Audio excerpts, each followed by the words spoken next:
We have a realm to conquer in the name of Kairos. What's our next move? Glory to the Overlord. He shouts, and the breastplates of the surrounding disfavored rattle with their salutes. With the voices of Nerat's betrayal of our cause, our mission to control this forsaken peninsula has become all the more dire. We had thought the Venturing Guard were the final death rattle of this region's defiance. We were wrong. The tears have risen up against Kairos, emboldened by their countrymen. And while the disfavored labor to maintain order, their serpent of the voices Nerat grows this army of lunatics and sellswords preparing to lash out when we least suspect it. So our little excursion in Defiance wasn't a total failure? I'll try and find some cold comfort in that knowledge.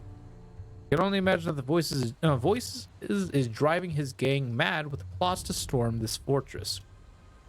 There can be no peace while the voices of Nerat lives, and no order while the Scarlet Chorus rampage across these lands. The elimination of chaos must be our first priority.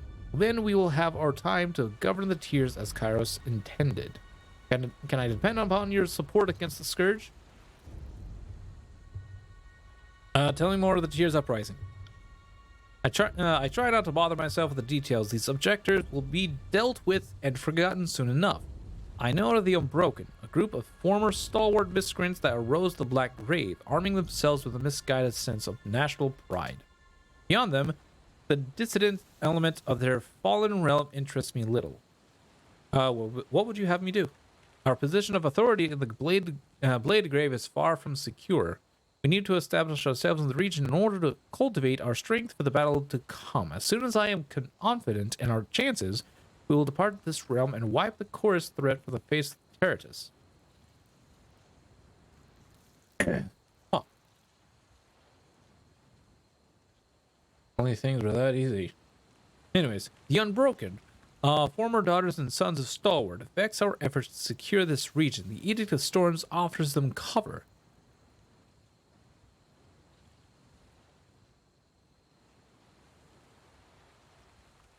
They slip past our patrols in the light of day, hiding their movements behind clouds of dust and debris. Kairos cast this blight on the country to set an example, not to plague those of us loyal to the north. We must travel Sentinel Stand and seek out Stratus Herodom. He is the last of the old stalwart bloodline who called themselves regents. Put him to the sword and end his edict once and for all.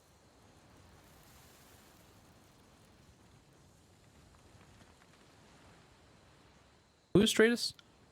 The last of an elder bloodline that ruled Stalwart and maintained its dignity. He's also a filthy coward. During the last battle of Stalwart, he crouched behind the walls of Sentinel Stand Keep and refused to meet our forces on the field of battle. Why is he so important to the edict? You should know that better than anyone. Did you not proclaim Kairos' will upon the realm of Stalwart yourself? He would neither surrender nor impel his soldiers to do so. As such, Kairos decreed that storms would ravage the country until the region was dead. Stratus Herodom was free to kill himself, of course, but he was either too proud or too gutless for the task. Why has no one killed Hadron yet? Because he persists in crouching behind the walls of Sentinel Stand. With the Edict of Storms raging around the Citadel, no one has been able to enter or exit since the last year of the conquest. No board or missive has left the wind wall either. The Edict is all the proof we have that Hadron still lives. Nothing more but the Edict of Storms. Kairos visited this plague upon the people of Stalwart to punish the leader's cowardice. We had thought the edict would have been dispelled long ago, but to our dismay, it endures. The rust and debris filling the air is a source of constant irritation, and hampers our ability to conduct this war on our terms. You should consider this the subjugation of Stalwart and the ending of this edict tasks of equal importance.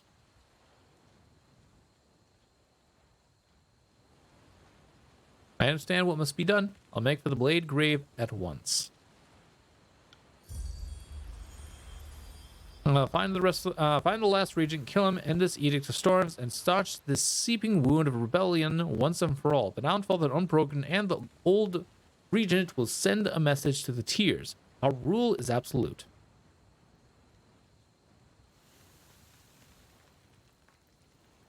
and dissidents will not be tolerated.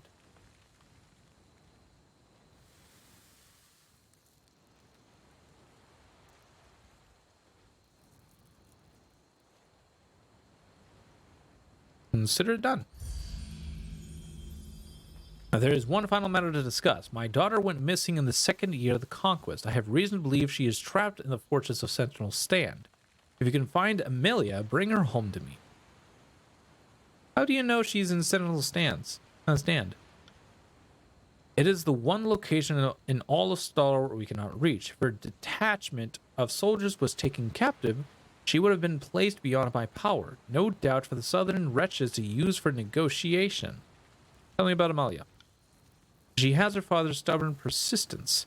She is an excellent fighter, though more brazen and eager to test herself on the field of battle.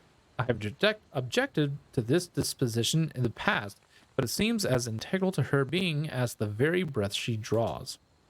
Our relationship has endured its challenges. The last several years, I have been a better general to her than a father. Once the war is over and she is restored to the Legion, I hope we can find it ourselves to know each other once more.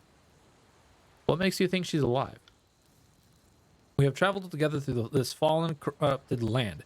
You are no doubt aware of the aegis I extend to my troops. Oh, yeah.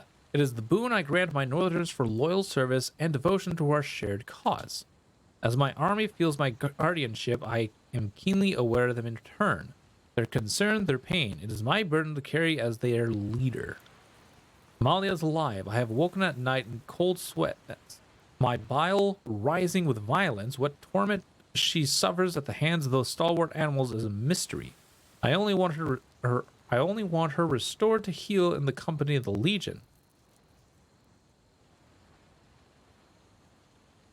Ew.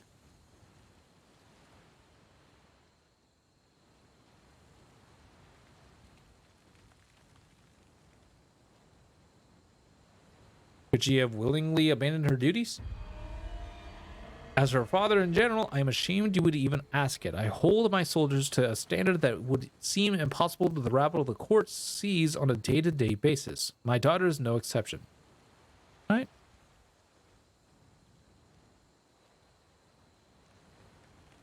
If I find her, I'll ensure her safe return. And that is all I ask. Amalia is but one soldier, yet if I had the forces to dispatch, I would make her retrieval my highest priority. She is a commander of the highest renown and a paragon of northern values. Speedminder, I offer you my support on this mission. The Blade of Grave is a place of memory. I left my cohorts buried among the ruins, and no small part of myself as well. You elaborate. The matter is a sensitive one, but I fear to speak in the company of the great general, though that he doubtless knows it already.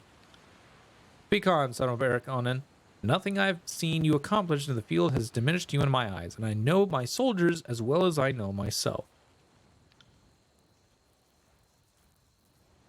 This is okay.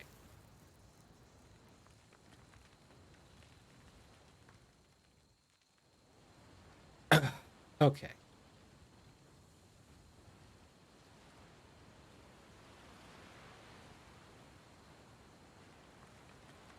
Is the music like too quiet or something? Because I'm not hearing a damn thing. Hold on.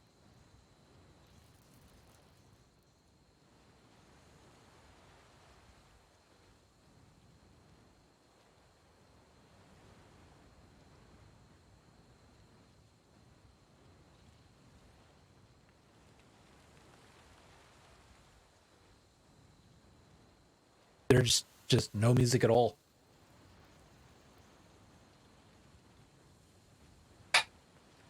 Okay.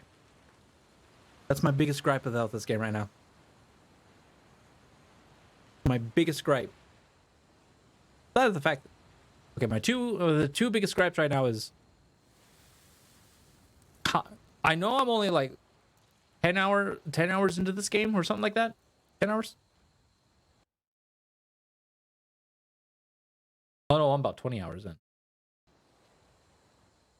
I'm 20 hours in? I'm like 18 now. About 20 hours in. I feel like I've been doing mostly talking for 20 hours.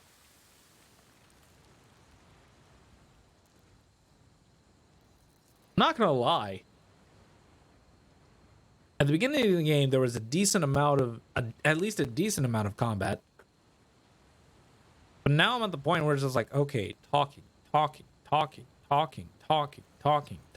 don't mind doing a lot of talking, but there's a limit. There's a limit to even how much I will do. Anyways, I lost my countrymen by the hundreds in the last day of the stalwart. Oh yeah, and the second biggest gripe, which is the biggest for me, is the lack of music. It's the absolute lack of music. Like, where is the music?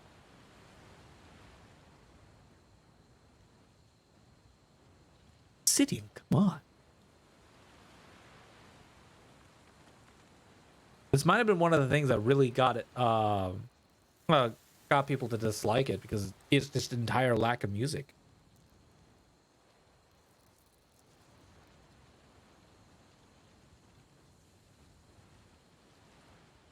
Anyways, I lost countrymen by the hundreds in the last day of the stalwart campaign, and for my troubles, I became fused in this armor. The Blade Grave is the last place I ever felt human.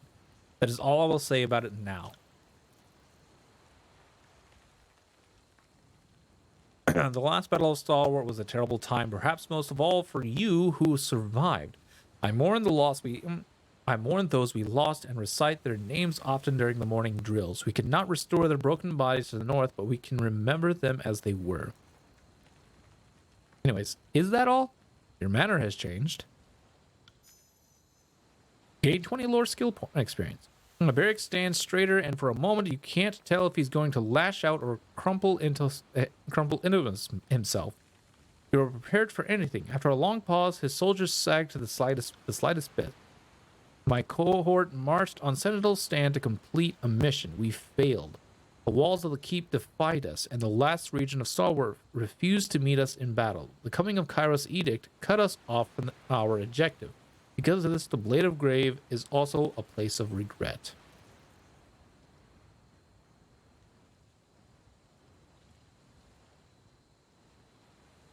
You have much invested in this mission. Of course you can accompany me. I appreciate that, Fatebinder. Graven Ash is attentive and understanding to each of his troops, and it pleases me to see his example in you. And in you, Armored One. Never forget that I found you at the mere germination of your potential, and you have accomplished much in the ensuing years. Thank you, General. Though it's impossible to tell through his helmet, you assume that Beric is blushing. Oh, Beric. Your map is already marked with the position of Sentinel's stand. It would take me 100 lifetimes to forget those old walls, or the day the edict shattered our advance. I have further questions for the Archon of Law. Or Archon of War. Ask Fabeminder. Take care with your time. The Unbroken crawl over this area like ants, unchecked by our northern boot. I want to know more about the disfavored.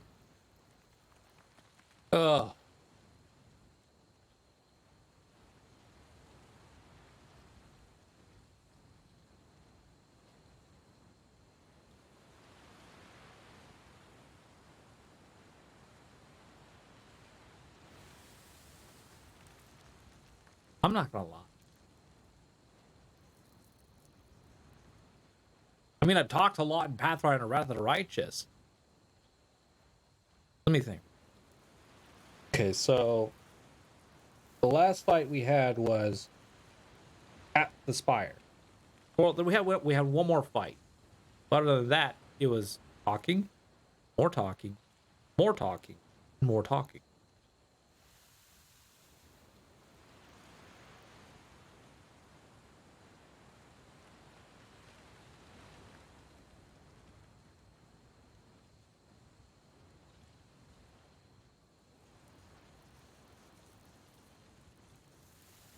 Anyways, I'm not dissing on the story at all. Like, I'm liking the story, though I haven't really gotten to like the actual tidbits of it, the really engaging parts of it. still really kind of annoying that I feel like I'm just doing nothing but talking. Anyways, we are more than a mere army. I ensure that the disfavored legion represents everything we hold dear in the North. Rigid discipline, training to perfection, respect for law, and the importance of family. As conquerors, it is our duty to teach the savage lands not just how to live up to the values of the Empire sets, but how to live for them. What is the Legion's history? Disfavored, favor 2. Nice! Anyways, as Kairos conquered the North under a siege banner, there were those of us who resisted the call to unification. I was a young warlord at the time, petulant and inflated by pride. I rallied the sons and daughters of the North to stand against Kairos. Our offense was valiant. We planted a shield wall between the armies of Kairos and our homeland, declaring that no tyrants would dare cross us. You actually stood against the Overlord? Unbelievable as it may seem in retrospect, that is so. At the time, I thought it the only available option. Defending the knee to a foreign power was not a prospect I could audience easily. Our name suggests the army has a blemished history, but our uprising in defense of the North is a source of pride. Would that I could have stood in your shield wall, General. You were there in essence, my champion. The bloodline of Zercon reaches into the deepest annals of the northern lore, or else you would not count yourself among my beloved soldiers. We held our ground for a time, drawing the attention of others who would add their strength to ours. Every victory was discussed and celebrated by other warring factions that refused to submit. Oh. As you have witnessed, none can stand against Kairos. Eventually, my legion shattered against the relentless onslaught of the Archons and soldiers. They brought me in chains before Tunon. They told me that the enemies of Kairos would all be put to the sword unless I took that one opportunity to surrender and join the fold. And what'd you do? I made the most difficult choice of my career. A defiant heart still beat under my breastplate, and the blood of the North coursed through my veins. Yet we beaten all the same. King of the North. Out of loyalty and love for my countrymen, I swallowed my pride and bent the knee, offering my sword and my life to the Empire. My army was granted the rights of Kairos' peace, and we lived on as servants of the Overlord. Since we had transgressed and rebelled against the offering of Kairos' protection, my elite legion was stripped of their decorated name and dubbed disfavored.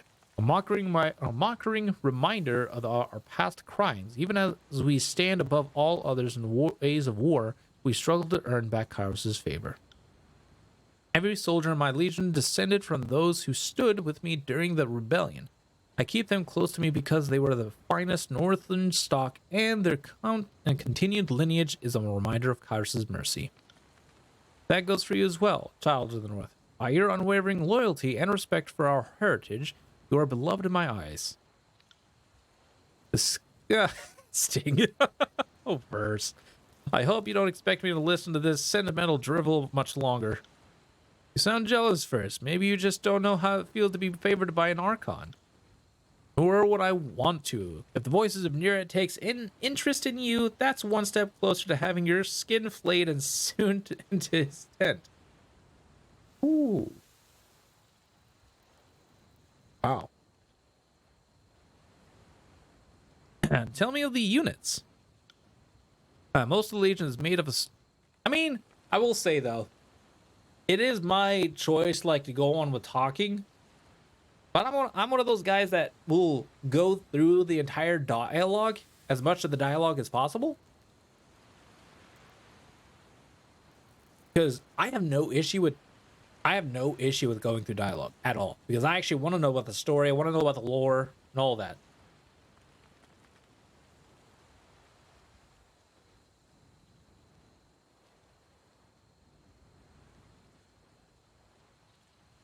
I'm not going to lie though. I'm kind of etching for some action, and I'm not getting it.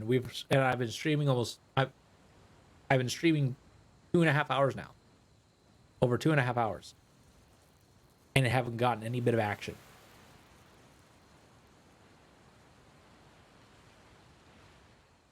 Ugh.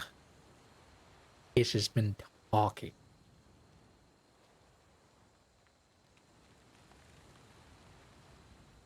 Never thought I'd say that about a CRPG, because I love CRPGs, and this is one of the main factors of it. This one feels like this is all. This is its main factor.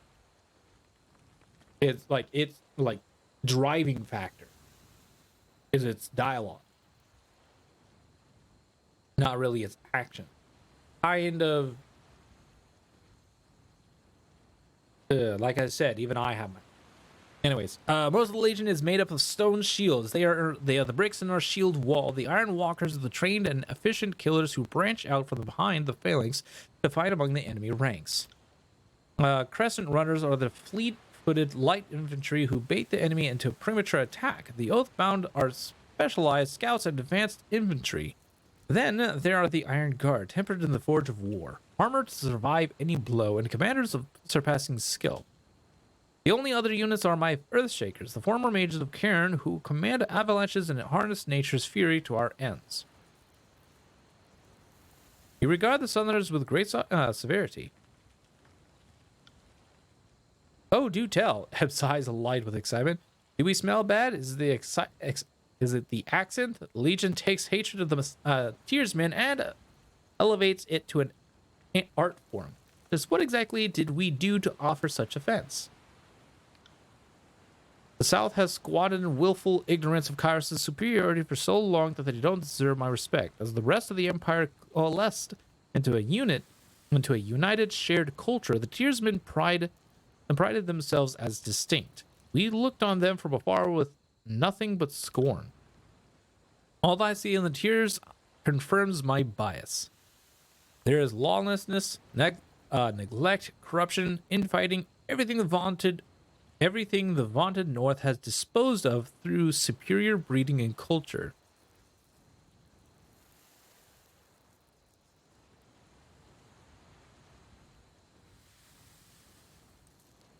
You don't see that as contradictory. You stood up against Kairos after all. Yeah, you don't see that as contradictory? You stood up against Kairos after all. Ugh. That happened centuries ago, during the earliest days of the Northern Conquest. If you think these periods of history can be easily compared, then you are more short-sighted than I could have imagined.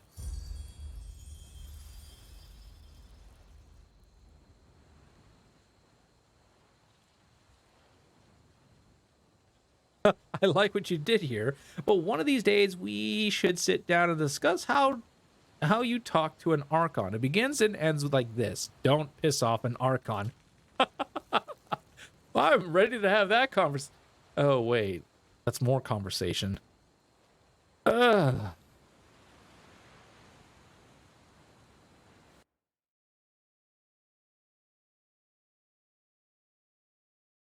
One second. 1 second.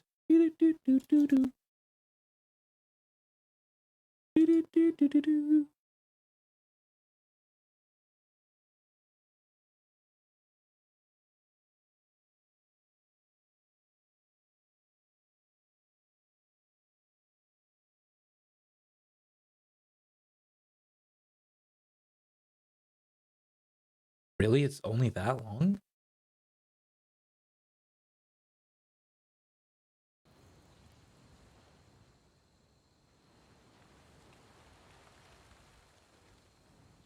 Claiming these lands might already accomplish in all but name. The realms of the South are willfully ignorant of their place in the world, and I will neither celebrate or flatter it with terms like independence or rebellion. With full knowledge of the consequences, the former lords of the South endangered the lives of their people. This cannot be tolerated.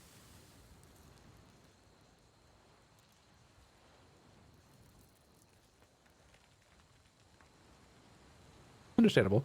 Of course, it's possible that these Tearsmen may come to enjoy all the best of Kairos offerings, but it will take generations of trial and the long-term eradication of culture as they know it.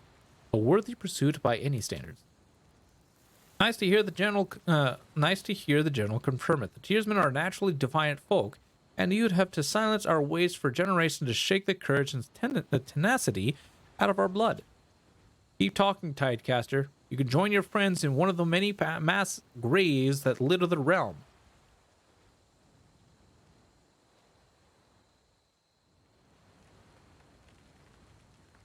Beric, that's inappropriate.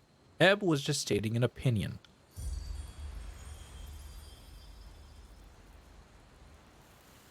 I'm at tier 3 for each of them. Vendrill's well was proof that opinions are a poison. I would not have them in this company or in this fortress. A pity that we aren't of a similar mind. Do the disfavored have their own laws? I hold the Legion to a particular set of standards. We don't have laws as you would know them under Tunan's teachings, but every soldier in the Legion is aware of my expectations. The first, honor the Legion in thought and deed. I cannot allow atrocity or heinous crime to drag my respectable Northmen into shame. I expect my soldiers to follow Kyros's mandates and conduct themselves respectfully. The second, honor all oaths with your life. This respects the vows made to me as Archon and Kyros as Overlord. There can be no formal marriage or the disfavored ranks. This is to prevent of any obligations higher than the military. My soldiers can pair up and sire offspring as they wish. The North needs daughters and sons, and I would not force my countrymen to choose between family and loyalty. Oh. And last, honor your shield and weapon. The maintenance and care of arms and armor are critical to soldiers' success on the battlefield. Of course, there are the rare exceptions. How do you fare under that shuttle of irons out of Barraconin? Well enough, General. I know I'm not in top form, but I'm able to execute my duties with distinction. As you say, as you say.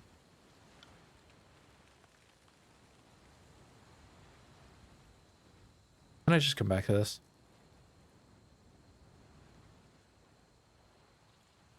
Something wrong? Nothing I can't handle. The war takes a toll on everyone it touches, but in my case, the price can be heavier than most. But never mind that. You needn't come to hear about an old man's aching joints. We have a realm to subjugate and people to break under this favored banner. Okay, so we can't talk about that. Okay.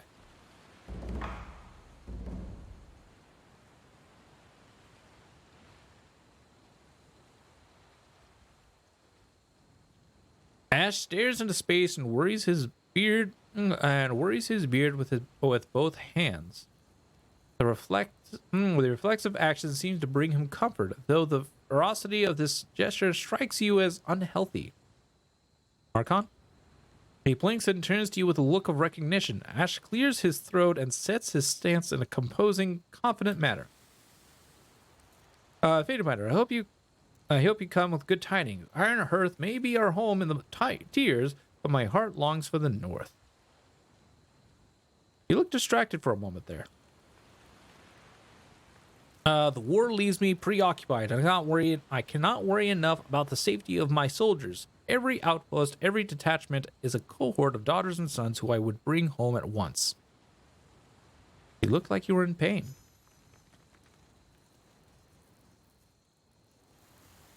He opens his mouth to retort, but closes it and considers you with an appraising stare. And why shouldn't I be in pain? I am a father and a general. This army is my family, and those who once occupied these lands would do us great harm. Worry not for me. Think of the Legion and protect them where able. If you can accomplish that much, you will serve me well indeed.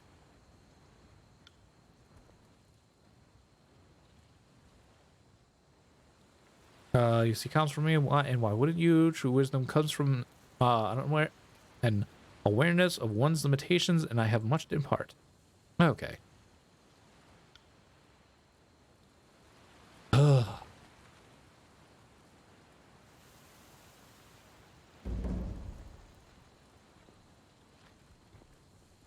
Not gonna lie, this is tiring. This talking is definitely tiring.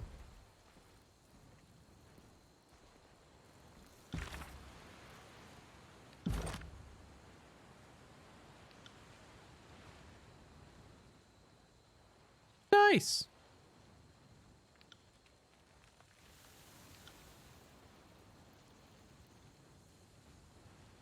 Nice. And now I gotta be careful.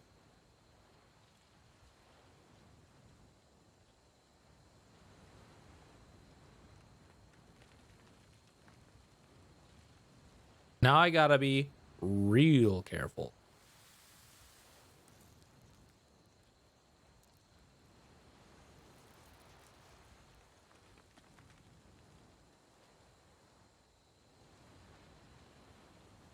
Ugh.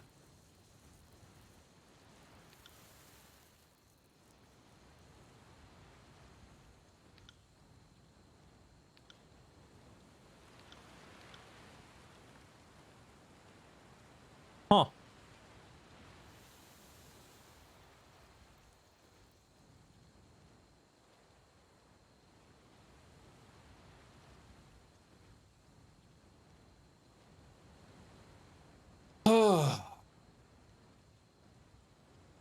Yeah. Not gonna lie.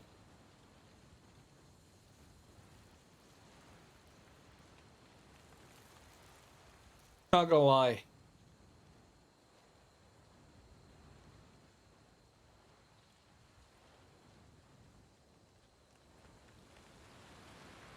That's a lot of dialogue.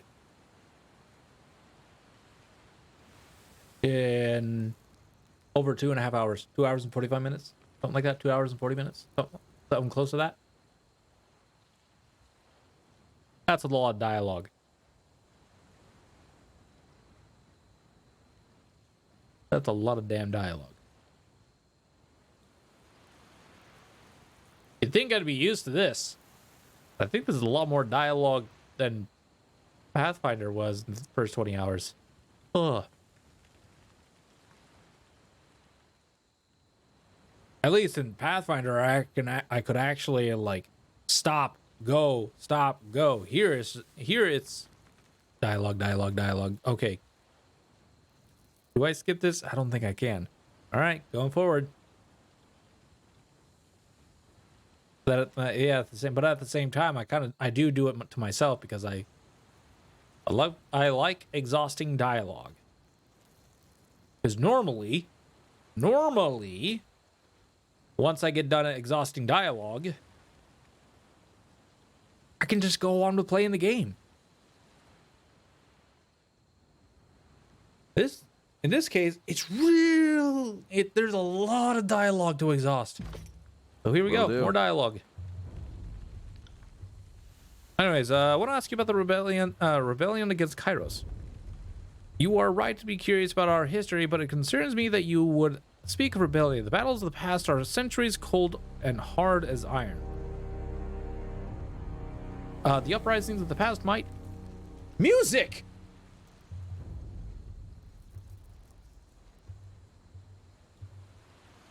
And it's gone.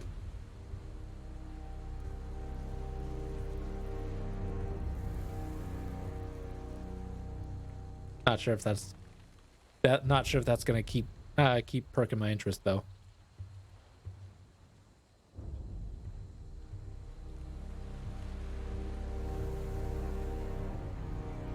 Anyways, the uprising of the past might inform our present efforts.